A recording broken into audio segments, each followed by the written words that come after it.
Good morning students, welcome to the magic house. आज हम कोशिका के बारे में अध्ययन करेंगे।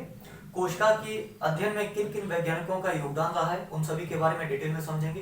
कोशिकाएं कितने प्रकार की होती हैं, कोशिका के आधार पर कितने प्रकार के जीव होते हैं, ठीक है, उन सभी को हम डिटेल में समझेंगे। तो सबसे पहले हम देखते हैं कोशिका।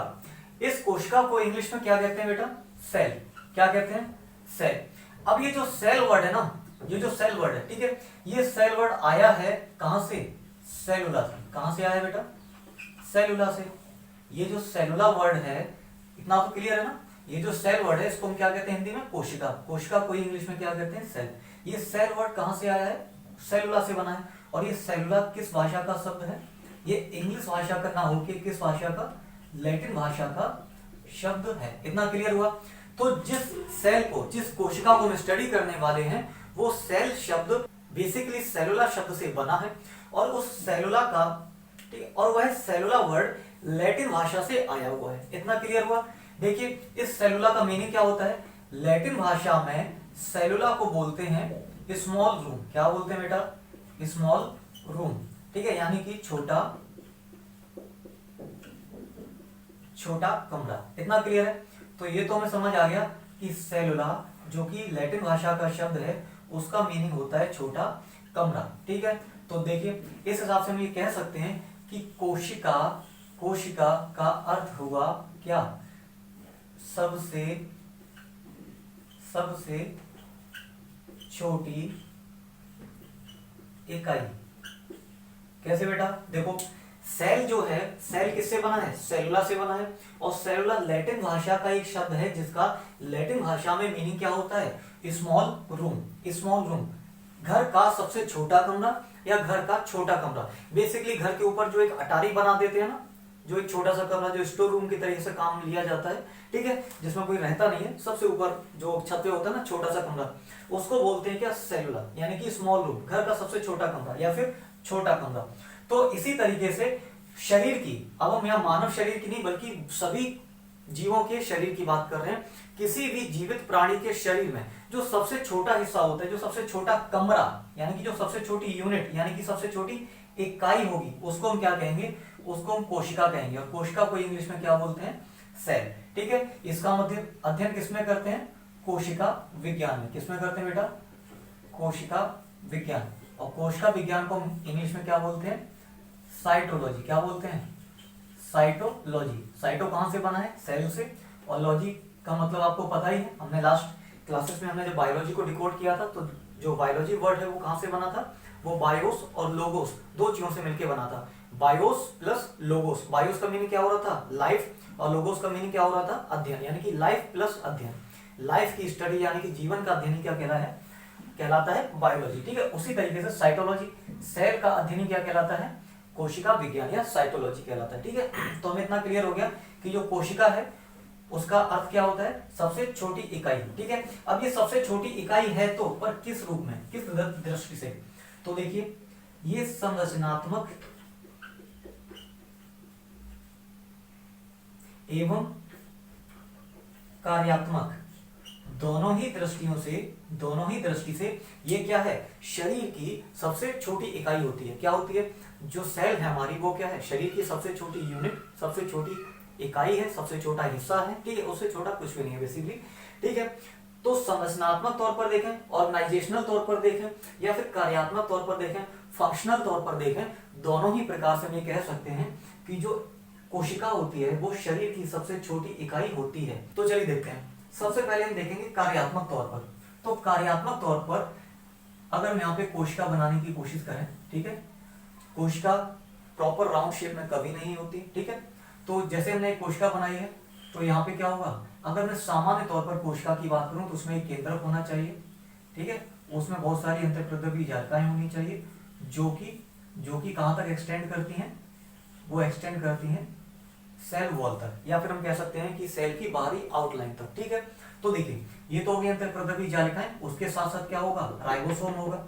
क्या होगा? Ribosome, ribosome. ठीक है, अब ये जो राइबोसोम है वो 70S प्रकार का होगा या 80S प्रकार का होगा, इसके बारे में हम आगे डिस्कस करेंगे। फिलहाल हम इतना समझते हुए चलते हैं कि कोशिकाएं दो प्रकार की होती हैं। केंद्रक की उपस्थिति के आधार पर अगर किसी कोशिका में केंद्रक है तो उसको हम यूकैरियोटिक कोशिका कहते हैं, और अगर किसी कोशिका में केंद्रक नहीं है तो उसको हम प्रोकैरियोटिक कोशिका कहते हैं। प्रोकैरियोटिक कोशिका होने पर उसमें राइबोसोम की संख्या 70S होती है, और यूकैरियोटिक होने पर उसमें राइबोसोम की संख्या 80S प्रकार की होती है। अभी हम इन सभी चीजों को डिटेल में समझने वाले हैं, ठीक है। तो देखिए, राइबोसोम होगा, उसके अलावा क्या होता है, उसके अलावा इनमें होता है गोल्जी कॉय। क्या होता है, गोल्जी काय, जिसको इंग्लिश में क्या बोलते हैं, गोल्जी बॉडी, ठीक है। ये जो कुरकुरे जैसा दिख रहा है ना, टेढ़ा है मगर मेरा है, वैसा ही।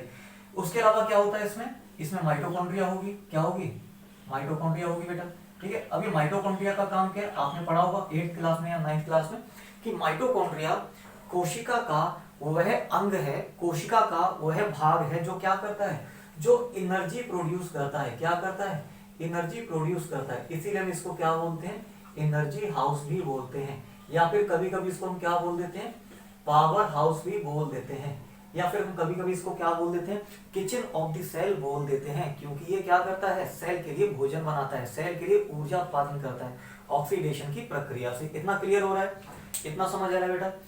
सेल किस वर्ड से बना है, सेलुला से। सेलुला इंग्लिश का नहीं बल्कि लैटिन भाषा का शब्द है, और लैटिन भाषा में इस सेलुला का अर्थ क्या होता है, स्मॉल रूम या छोटा कमरा, ठीक है। तो यहां से हमने सेल का मीनिंग क्या निकाला, सबसे छोटी इकाई, ठीक है। अब वो सबसे छोटी इकाई संरचनात्मक तौर पर भी होगी और कार्यात्मक तौर पर भी होगी। तो कार्य के हिसाब से हमने देख लिया भाई, हमारा शरीर कई सारी कोशिकाओं से मिलकर बना होता है। जितनी देर आपने ये वीडियो देखा है, इतनी देर में तो हजारों कोशिकाएं आपके शरीर में नष्ट हो चुकी होंगी और हजारों नई कोशिकाएं बन भी चुकी होंगी। तो सबसे छोटी इकाई क्या है, हमारी कोशिका ही है। और कोशिका में क्या क्या अंग पाए जाते हैं, केंद्रक है, गोल्जी केंद्रक है, अंतःप्रदेवी जालिकाएं हैं, राइबोसोम है, गोल्जी बॉडी है, ठीक है, माइटोकॉन्ड्रिया है, लाइसोसोम होते हैं, कई प्रकार की चीजें हैं कोशिका में। मुख्य तौर पर जितनी चीजें हो सकती हैं हमने यहाँ पे बनाने की कोशिश की है, ठीक है। तो ये जो माइटोकॉन्ड्रिया आपको दिख रहा है, ये माइटोकॉन्ड्रिया क्या करता है, माइटोकॉन्ड्रिया क्या करता है, एनर्जी प्रोड्यूस करता है। क्या करता है, एनर्जी प्रोड्यूस करता है। इसी प्रकार से हर छोटी छोटी कोशिका क्या करती है, ऑक्सीडेशन प्रक्रिया से क्या करती है, एनर्जी उत्पादन करती है, ऊर्जा का उत्पादन करती है, एनर्जी को प्रोड्यूस करती है। और इसलिए क्या होता है, सभी कोशिकाओं से उत्पादित ऊर्जा से क्या होता है, एक पूरा का पूरा शरीर क्या करता है, अपनी क्रियात्मक कार्य करता है, अपनी क्रियाएं करता है, ठीक है। जितनी भी जैविक क्रियाएं हो सकती हैं वो किससे हो रही हैं, ऊर्जा से ही हो रही हैं।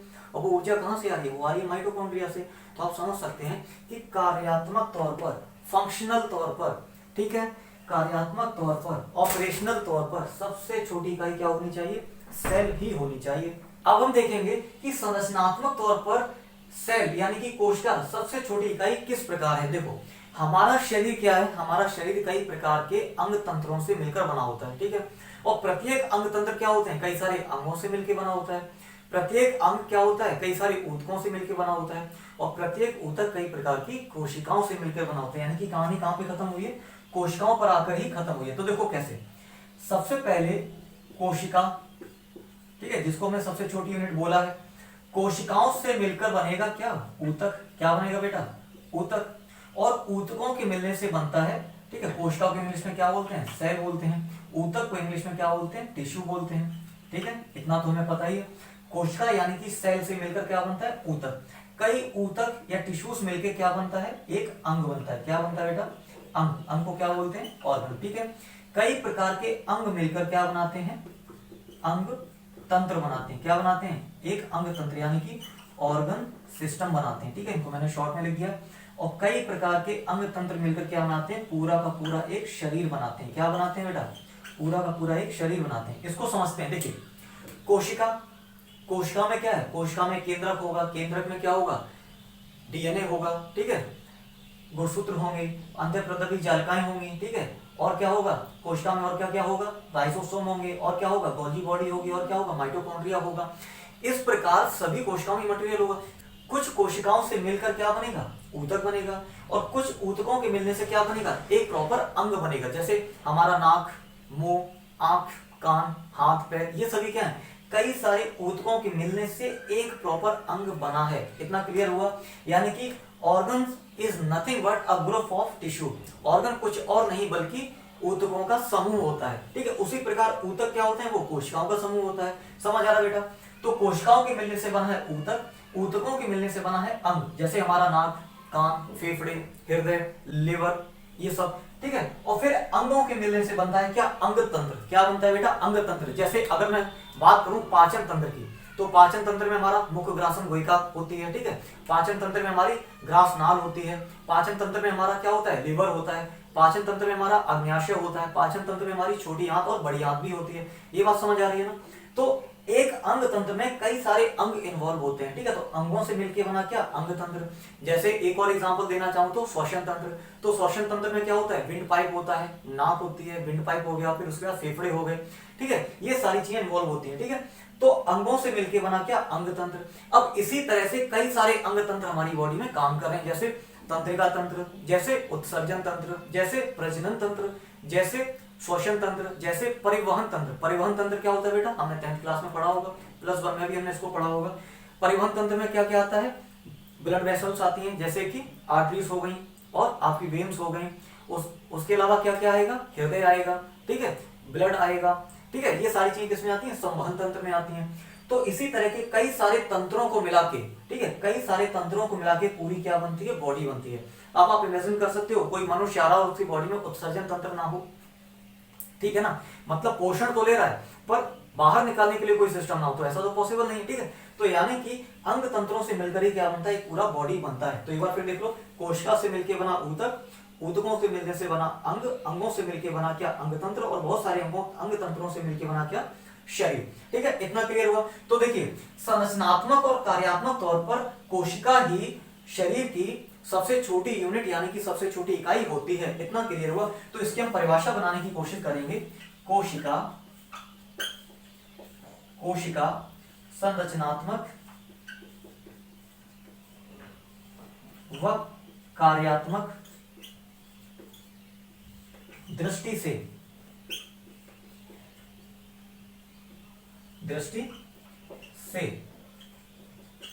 शरीर की सबसे छोटी इकाई होती है। इतना क्लियर हो रहा है बेटा, ठीक है। कोशिकाएं क्या होती है, संरचनात्मक तौर पर यानी कि ऑर्गेनाइजेशनल तौर पर, और कार्यात्मक तौर पर यानी कि फंक्शनल तौर पर क्या होती है, शरीर की सबसे छोटी इकाई होती है। और हमें यहां भी ये भी ध्यान रखना है कि क्योंकि कोशिका समहाउ राउंड शेप में होती है, इसलिए इसका अगर हम साइज पता लगाना चाहें तो क्या होगा, इसका साइज आप समझिए, इसका व्यास कितना होता है, इसका व्यास होता है 0.1 माइक्रोमीटर से 20 माइक्रोमीटर तक, ठीक है। लेकिन आपको ध्यान रखना है ये सामान्य तौर पर है, ठीक है। सामान्यतः कोशिका का व्यास कितना होता है, व्यास क्या होता है बेटा, जैसे कोई भी राउंड शेप हो, कोई भी अगर राउंड शेप हो तो उसका व्यास कैसे निकालते हैं, उसका व्यास क्या होता है, जो उसके सेंटर से होकर जाने वाली जो सबसे बड़ी कॉर्ड होती है वही तो उसका व्यास होता है, ठीक है। तो ये चीज क्या होगी इसकी, ये चीज होगी इसका व्यास, ये वाली जो दूरी है। तो उसी तरीके से हम कोशिका का व्यास बता सकते हैं क्या, कि 0.1 माइक्रोमीटर से, माइक्रो मतलब 10⁻⁻⁶, 0.1 माइक्रोमीटर से 20 माइक्रोमीटर तक सामान्यतः एक कोशिका का साइज होता है, यानी कि व्यास होता है। इतना क्लियर हुआ। तो देखते हैं जरा, साइज की बात हो ही रही है तो हम देखेंगे सबसे छोटी कोशिका कौन होती है। अगर हम बात करें स्मॉलेस्ट, किसकी बात कर रहे हैं बेटा हम लोग, स्मॉलेस्ट सेल की, ठीक है। तो स्मॉलेस्ट सेल किसकी होती है, वो होती है हमारे सूक्ष्म जीव जिसका नाम है माइकोप्लाज्मा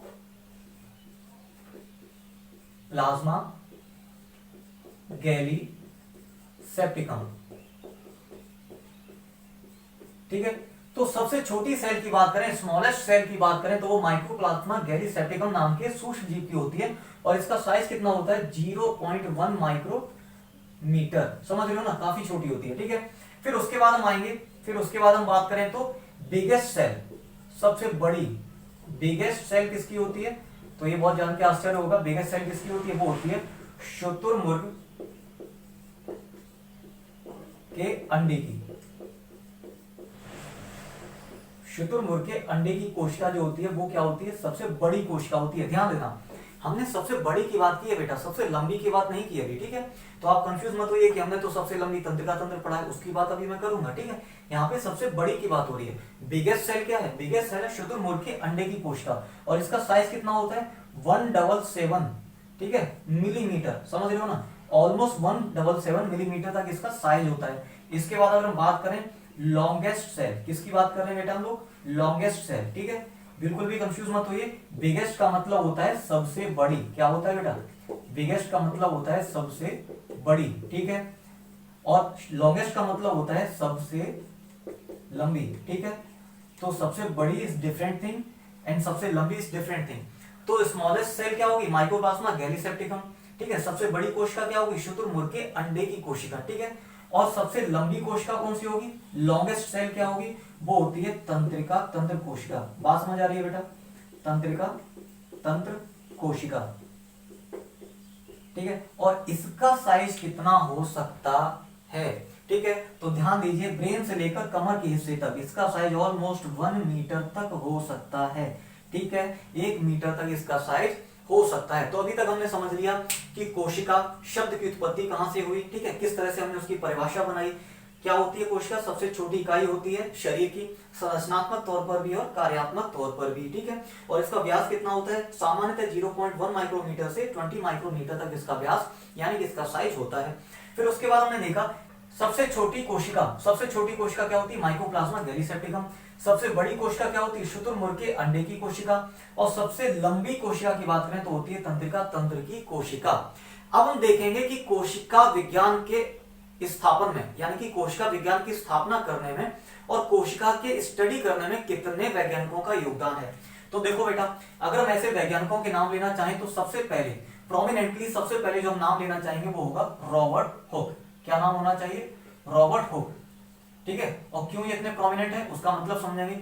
रॉबर्ट हुक ने 1665 में क्या किया, इन्होंने ही कोशिका का नामकरण किया था बेटा। क्या किया था, कोशिका का नामकरण किया था। यानी कि पंडित रॉबर्ट हुक ने ही क्या किया है, नामकरण किया है कोशिका का, ठीक है। लेकिन नामकरण ये किया कब इन्होंने बेसिकली डेड सेल देखी थी। क्या देखी थी इन्होंने, डेड सेल देखी थी, ठीक है। काम करते वक्त इन्होंने देखा लकड़ी के टुकड़े पर डेड सेल्स बनी हुई थी। क्या बनी थी, डेड सेल्स। जैसे इन्होंने देखा इस तरह से कुछ लकड़ी के टुकड़े पे कुछ इस तरह की संरचनाएं दिख रही थी, ठीक है, ब्लॉक दिख रहे थे काफी सारे इस तरीके से, ठीक है। तो इन्होंने उसी समय इन्होंने तय किया, अच्छा क्योंकि छोटे छोटे ब्लॉक दिख रहे हैं, छोटे छोटे कमरे जैसे दिख रहे हैं, तो इन्होंने लैटिन भाषा का सेलुलर शब्द उठाया, ठीक है। और वहीं से इन्होंने इसको एक नाम दे दिया, क्या, सेलुलर, सबसे छोटी इकाई। और नाम क्या दे दिया, कोशिका। ये समझ आ रहा बेटा, ठीक है। तो ये काम किसने किया था, रॉबर्ट हुक ने। कब, 1665 में। तो क्योंकि सबसे पहले कोशिका का अध्ययन करना ही रॉबर्ट हुक ने शुरू किया, इन्होंने ही कोशिका को नाम दिया, इसलिए हमने रॉबर्ट हुक को बोल दिया फादर ऑफ साइटोलॉजी। क्या बोल दिया बेटा, फादर ऑफ साइटोलॉजी, ठीक है। साइटोलॉजी का मतलब क्या हुआ, कोशिका विज्ञान के जनक। कौन हो गए, रॉबर्ट हुक। ध्यान रखिएगा। इनके बाद एक और वैज्ञानिक आए और उनका नाम क्या था, उनका नाम था एंटोनी वॉन ल्यूवेनहॉक। क्या नाम था, एंटोनी वॉन ल्यूवेनहॉक, ठीक है। ये कब आए, ये आए 1674 में, यानी कि 1674 में इन्होंने क्या किया, इन्होंने पहली बार प्रॉपरली कोशिका को स्टडी किया। इससे पहले कोशिका को प्रॉपरली किसी ने प्रॉपर तरीके से स्टडी नहीं किया था। रॉबर्ट हुक ने शुरुआत तो की थी, रॉबर्ट हुक ने नामकरण तो किया था, लेकिन उन्होंने डेड सेल देखी थी, उन्होंने किसी भी जीवित कोशिका पर कोई खास अध्ययन नहीं किया था। लेकिन एंटोनी वॉन ल्यूवेनहॉक, इन्होंने क्या किया, फर्स्ट प्रॉपर स्टडी की, किसके बारे में, अबाउट द सेल, ठीक है। तो इन्होंने सबसे पहले क्या किया, प्रॉपरली स्टडी की, और इन्होंने जिन कोशिकाओं पर अध्ययन किया वो सारी कैसी थी, लिविंग सेल्स थी। कैसी थी बेटा, लिविंग सेल्स थी, ठीक है। इन्होंने तो डेड सेल्स पर काम किया, लेकिन नामकरण भी कर दिया, और इन्हें फादर ऑफ साइटोलॉजी बोला, हमें समझ आ गया। लेकिन लिविंग सेल्स पर अध्ययन किसने किया, एंटोनी वॉन ल्यूवेनहॉक ने, और इन्होंने ही पहली बार प्रॉपरली स्टडी करी, ठीक है। इतना क्लियर हो रहा बेटा। इनके बाद एक और वैज्ञानिक आए, और उनका नाम क्या था, एक नहीं बेसिकली दो वैज्ञानिक आए, हम इन्हें साथ साथ ही रखेंगे, स्लाइडन और स्वान, ठीक है। इनको साथ में क्यों रखेंगे, क्योंकि इन दोनों महापुरुषों ने मिलकर क्या दिया, कोशिका सिद्धांत दिया था। क्या दिया था बेटा, कोशिका सिद्धांत दिया था, ठीक है। यानी कि इन्होंने सेल प्रिंसिपल दिया, लेकिन सेल किस तरह से विभाजित होती हैं, ठीक है, वो ये ना समझा पाए। सेल विभाजन को ये लोग नहीं समझा पाए, ठीक है। इतना में ध्यान रखना है, सेल विभाजन के बारे में इन्होंने स्लाइडन एवं श्वान ने कोई खास इनपुट नहीं दे पाया, ठीक है। तो स्लाइडेन और श्वान ने क्या किया, कोशिका सिद्धांत तो दिया, लेकिन सेल किस तरह से विभाजित होती है, नई सेल किस तरह से बनती है, इसके बारे में उन्होंने कोई ज्ञान नहीं दे पाया। तो इसके बाद एक और वैज्ञानिक आए जिनका जिक्र होना यहाँ बहुत आवश्यक है, और उनका नाम क्या था, रुडोल्फ विर्चो। क्या नाम था बेटा, रुडोल्फ विर्चो। रुडोल्फ विर्चो ने क्या किया, इन्होंने बताया कि जो ओल्ड कोशिकाएं होती हैं, जो पुरानी कोशिकाएं होती हैं, उन्हीं से नई कोशिकाएं बनती हैं। क्या होती हैं, उन्हीं से नई कोशिकाएं बनती हैं। ये अपने आप में एक बहुत बड़ा टॉपिक है जिसको हम लोग अभी आगे डिस्कस कर रहे होंगे। क्या होता है, एक कोशिका जब विभाजन होने के लिए तैयार होती है तो वो अपने सारे कोशिका द्रव्य को क्या करती है, डबल करती है, ठीक है, दोनों ध्रुवों पर भेजती है और बाद में अपने कोशिका द्रव्य को भी विभाजित कर देती है, और यहाँ से एक कोशिका से दो कोशिकाएं बनती हैं। इसको हम लोग डिटेल में समझेंगे, ठीक है। फिलहाल यहाँ पे एक शब्द आया है कोशिका द्रव्य, तो ये क्या होता है इसको मैं अभी बताता हूँ, ठीक है। उससे पहले देखिए हमारे पास टोटल 4 या 5 वैज्ञानिकों के नाम है। सबसे पहले हमने किसको पढ़ा, रॉबर्ट हुक को। रॉबर्ट हुक क्या है, फादर ऑफ साइकोलॉजी है। क्यों है, क्योंकि इन्होंने ही कोशिका का नामकरण किया था और इन्होंने ही सबसे पहले कोशिका की स्टडी आरंभ करी, ठीक है। उसके बाद एंटोनी वॉन ल्यूवेनहॉक 1674 में इन्होंने पहली बार कोशिका को प्रॉपरली अध्ययन किया, प्रॉपरली इन्होंने स्टडी किया कोशिका को, और इन्होंने क्या बोला, और इन्होंने लिविंग सेल्स पर सारी स्टडी करी, ठीक है। उसके बाद वैज्ञानिक आए स्लाइडेन और श्वान, ठीक है। ये जो वैज्ञानिक थे इन्होंने क्या दिया, कोशिका सिद्धांत दिया, ठीक है। इन्होंने सेल प्रिंसिपल दिया, लेकिन सेल डिवीजन किस तरह से होता है उसके बारे में कोई खास इनपुट इन्होंने नहीं दे पाया। उसके बाद जो वैज्ञानिक है उनका नाम क्या था, रुडोल्फ विर्चो, ठीक है। इन्होंने क्या किया, इन्होंने बताया स्पष्ट तौर पर कि भैया देखिए जो पुरानी कोशिकाएं हैं उन्हीं से नई कोशिकाएं बन रही हैं, ठीक है, कोई और सोर्स नहीं है। जो पुरानी कोशिकाएं होती हैं, ठीक है, वो नई कोशिकाओं में तब्दील हो जाती हैं, ठीक है, विभाजित होकर। तो उन्होंने सेल डिवीजन को अच्छे से एक्सप्लेन किया। यहाँ तक बेटा क्लियर हो रहा है। तो आप समझिए कि कोई एक कोशिका, मैं इसको थोड़ा सा रफ कर लेता हूँ, चलिए यहाँ पर मुझे जगह मिल गई है। देखिए हम अगर कोई एक कोशिका बना रहे हैं, ठीक है, हमने यहाँ पे कोशिका बनाई है और हमने इतना समझा कि अगर कोशिका में केंद्रक नहीं है तो वो प्रोकैरियोटिक कोशिका होती है, और अगर केंद्रक होगा तो फिर वो यूकैरियोटिक कोशिका होती है। तो हम यहाँ पे एक यूकैरियोटिक कोशिका बना लेते हैं, ठीक है। अब ये किसी जंतु की कोशिका भी हो सकती है और किसी पादप की कोशिका भी हो सकती है, क्योंकि दोनों ही यूकैरियोटिक में आते हैं, जिसकी हम आगे बात करेंगे, ठीक है। तो यहाँ पे क्या होती है, बहुत सारी अंतःप्रद्रवी जालिकाएं होती हैं, ठीक है, जो कि सेल की बाउंड्री तक होते हैं। फिर उसके बाद क्या होते हैं, राइबोसोम होते हैं। अब क्योंकि ये केंद्रक वाली यानी कि यूकैरियोटिक कोशिका है तो इसमें राइबोसोम कितने होने चाहिए, 80 एस प्रकार के होने चाहिए। फिर इसके अलावा इसमें क्या होते हैं, इसमें गोल्गी कॉय भी होते हैं, ठीक है, कई सारे कुरकुरे भी होते हैं, ठीक है।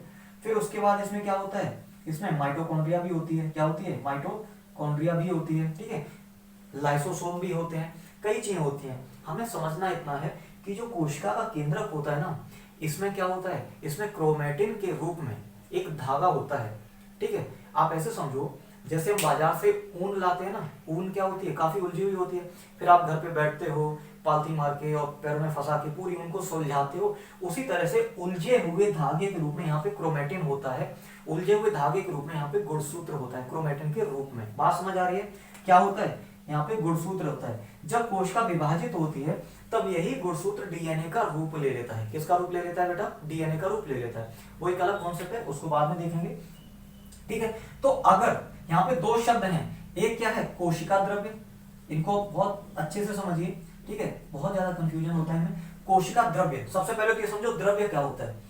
द्रव्य और द्रव में बहुत अंतर है। द्रव्य मतलब मैटर यानी कि पदार्थ, उसमें कुछ भी हो सकता है, ठोस द्रव गैस सब कुछ हो सकते हैं। और द्रव का मतलब होता है लिक्विड, उसका मतलब सिर्फ और सिर्फ तरल की बात हो रही है, ठीक है। तो यहाँ पे द्रव्य का मतलब क्या हो गया, द्रव्य मतलब ठोस द्रव गैस कुछ भी चलेगा, ठीक है। तो कोशिका द्रव्य क्या होता है, अगर एक कोशिका में पाई जाने वाली सभी चीजों में से अगर हम केंद्रक को वाइप आउट कर दें, केंद्रक को इंक्लूड ना करें, तो केंद्रक के अलावा जितना भी मटेरियल बच रहा है वो कोशिका द्रव्य कहलाता है। इतनी बात समझ आ रही है। क्या है कि एक कोशिका में केंद्रक के अलावा जितना भी द्रव्य यानी कि जितना भी मैटर यानी कि जितना भी पदार्थ बच रहा है वो क्या है, कोशिका द्रव्य। और उसी कोशिका द्रव्य में अगर हम केंद्रक को भी सम्मिलित कर दें, क्या कर दें, केंद्रक को भी सम्मिलित कर दें, तो फिर सभी को सम्मिलित रूप से हम क्या कहेंगे, सभी को सम्मिलित रूप से हम कहेंगे जीव द्रव्य। क्या कहेंगे बेटा, जीव द्रव्य। ये कॉन्सेप्ट आपको समझ आया, ठीक है। इसलिए हम कह सकते हैं जीव द्रव्य बराबर केंद्रक प्लस प्लस कोशिका द्रव्य। ठीक है, कोशिका द्रव्य में क्या होता है, कोशिका द्रव्य में केंद्रक नहीं होगा, बाकी सारा मटेरियल होगा, लेकिन कोशिका द्रव्य में अगर केंद्रक भी इन्वॉल्व कर दें, इंक्लूड कर दें, जोड़ दें तो फिर क्या आ जाएगा, तो क्या बन जाएगा, जीव द्रव्य। ठीक है, इतना क्लियर हो रहा है बेटा, इसको नोट करिए फिर आगे बढ़ते हैं।